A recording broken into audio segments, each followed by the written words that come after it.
ஓம் சாந்தி. அவ்யக்த சமிக்ஞை 11 பிப்ரவரி 2025। स्व उन्नति में सेवा की उन्नति में एक ने कहा, दूसरे ने हाँ जी किया। ऐसे सदा एकता और दृढ़ता से बढ़ते चलो। இன்னைக்கு பாபா நமக்கு என்ன சொல்லி கொடுக்கிறார் அப்படின்னா, சுய முன்னேற்றத்திலையும் சரி, சேவைக்கான முன்னேற்றத்திலையும் சரி, ஒருவர் ஒரு விஷயத்தை சொன்னார்கள் என்றால் மற்றவர்கள் அதை ஏற்றுக்கொண்டார்கள். ஒருவர் ஒரு விஷயத்தை சொன்னார்கள் என்றால் மற்றவர்கள் எல்லாரும் அதற்கு ஆமாம் என்று சொல்லி அதை ஏற்றுக்கொள்கிறார்கள். இது போல எப்பொழுதுமே ஒற்றுமையும் திடத்தன்மையும் இருக்கட்டும். இவற்றை அதிகரித்துக் கொண்டே செல்லுங்கள்.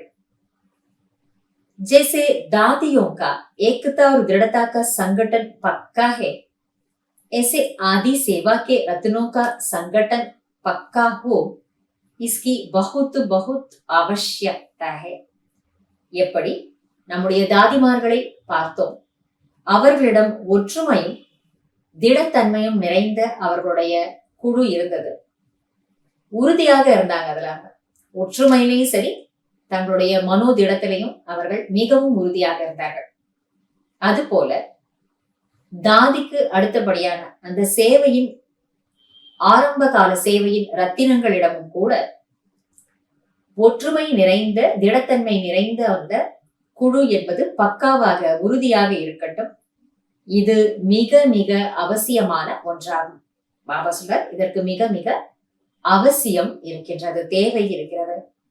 ஏனென்றால் ரெண்டு விஷயம் பாபா இன்னைக்கு நமக்கு சொல்லி கொடுக்கிறாரு. ஒண்ணு, சுய முன்னேற்றத்துக்கான சமாச்சாரங்களா இருந்தாலும் சரி, அல்லது மற்றவர்களுடைய சேவைக்காக நாம தீட்டும் திட்டமாக இருந்தாலும் சரி, இது இரண்டிலுமே ஒற்றுமையும் தேவை, திடத்தன்மை என்ற சக்தியும் தேவை.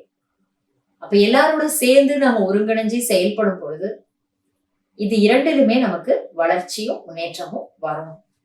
அதுக்கு உதாரணமாக கண்கூடாக நம்ம முன்னாடி வாழ்ந்து காட்டி போயிருக்கக்கூடிய தாதிமார்களை நம்ம பார்க்கிறோம். அதை பத்தி பாபா நமக்கு சொல்லி புரிய வைக்கிறாரு.